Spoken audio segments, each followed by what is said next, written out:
What's going on, everyone? My name's Tenebris Infinite, and welcome to a quick little bit of news and information, specifically in regards to FNIX Rising and its launch, or its upcoming launch for console. So, with the letter from the development team here in June, we've gotten some really awesome, clear communication on what is going on for FNIX Rising and console. So, let's get into this letter from the dev team and then let's talk about things. So, the letter reads as follows. Hey everyone, we're now halfway through the year, and we hope you're all doing well so far. With the launch of FNIX Rising on PC this week, we've been looking through your feedback and bug reports as fast as we can. While we know the number one topic right now is around when the update hits consoles, there are some other trends that we're seeing that we'll touch on as well. But first, the console launch timing. In a few of our replies during live streams, etc., we've mentioned that we don't want to give you a date that we don't feel comfortable that we can hit.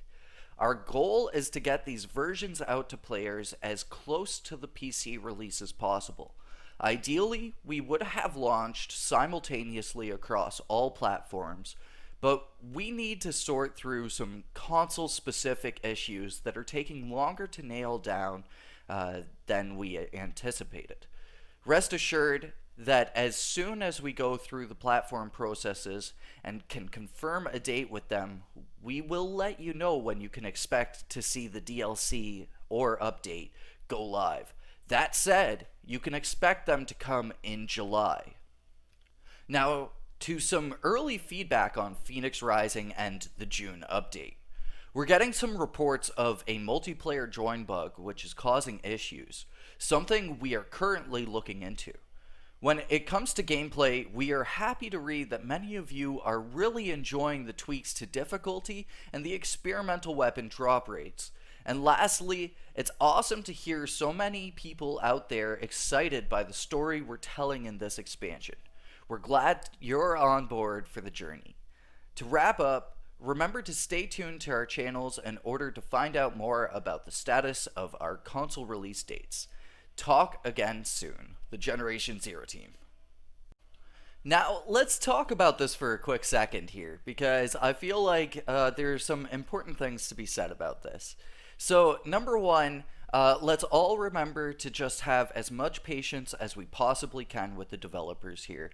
They are doing their absolute best to get console to launch smoothly this time and to be a really awesome experience across the whole board of players. And so I feel like that in itself is part of the reason why consoles are having such a long wait time before they can get their hands on FNIX Rising. If we remember back to Alpine Unrest when that launched, it was incredibly smooth on PC, but on consoles there was a lot of issues. Most people couldn't even start Alpine Unrest until about 2 to 3 weeks after it had properly launched on all platforms. So I think that this time around, the team is really trying to avoid having a blunder like that happen right at the beginning of the launch of something important like a massive DLC like FNIX Rising. So the most I ask of you dudes is just to have a little bit of patience with this team.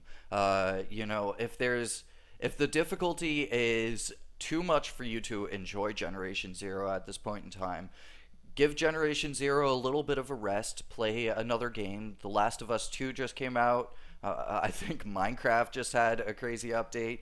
So there's a lot of things that you can play in the meantime while you're waiting for FNIX Rising to come out. So that way it isn't as awful of a thing. That way you've got something to keep you occupied in the meantime. And the other thing too is there's a lot you can do to keep yourself occupied as a console player in the meantime here. So let's talk about a couple options. So if you're part of the crew that has a really hard time with the current difficulty in Generation Zero, one of the big things that you can do is you can avoid combat for the time being. what you could do is you could just focus your gameplay on simply farming and gathering resources. So doing bunker runs, hitting up areas where there aren't any machine spawns, and then waiting the 2 hour time limit for the loot to respawn across the world back at a place like Ittervik where there aren't any machine spawns that are going to bother you while you're AFK. And on the other hand, if you're somebody that hasn't had a problem with the difficulty so far, then you can definitely spend this time being productive. One of the big things that gets introduced with FNIX Rising is new crafting schematics and new levels of crafting schematics. So that means that you really want to make sure that you have tons and tons of crafting materials on hand so that way you can utilize the new crafting schematics when you get them. And then on the topic of getting them, you really want to make sure that you have as many max level rivals as you possibly can have. The crafting schematics drop from rivals only, so you definitely want to make sure that you've got your world stocked up on rivals, so that way the moment that the update drops, you can go out there and get your hands on potentially even a fancy 5 crown crafting schematic. Now, for when this is going to drop in July, I think it's safe to bet on this being the update of July, so towards the end of the month, more than likely.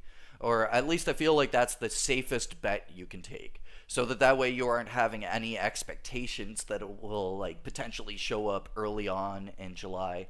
I feel like it's the safest bet to just expect FNIX Rising and the massive update that coincides with it to be coming at the end of the month. So there you go, my dudes. Hopefully this video has informed you dudes, and hopefully none of you are too ticked about the little delay that we're having here. Again, as I said, it's just to make sure that consoles are getting the polish that they deserve before they get this massive update. So hopefully you guys have enjoyed this video. If you did, hit that thumbs up button. If you're new to the channel, maybe consider subscribing for everything Generation Zero and Systemic Reaction right here. But yeah, thank you so much for watching, and I'll catch you guys in the next one. Until then, peace.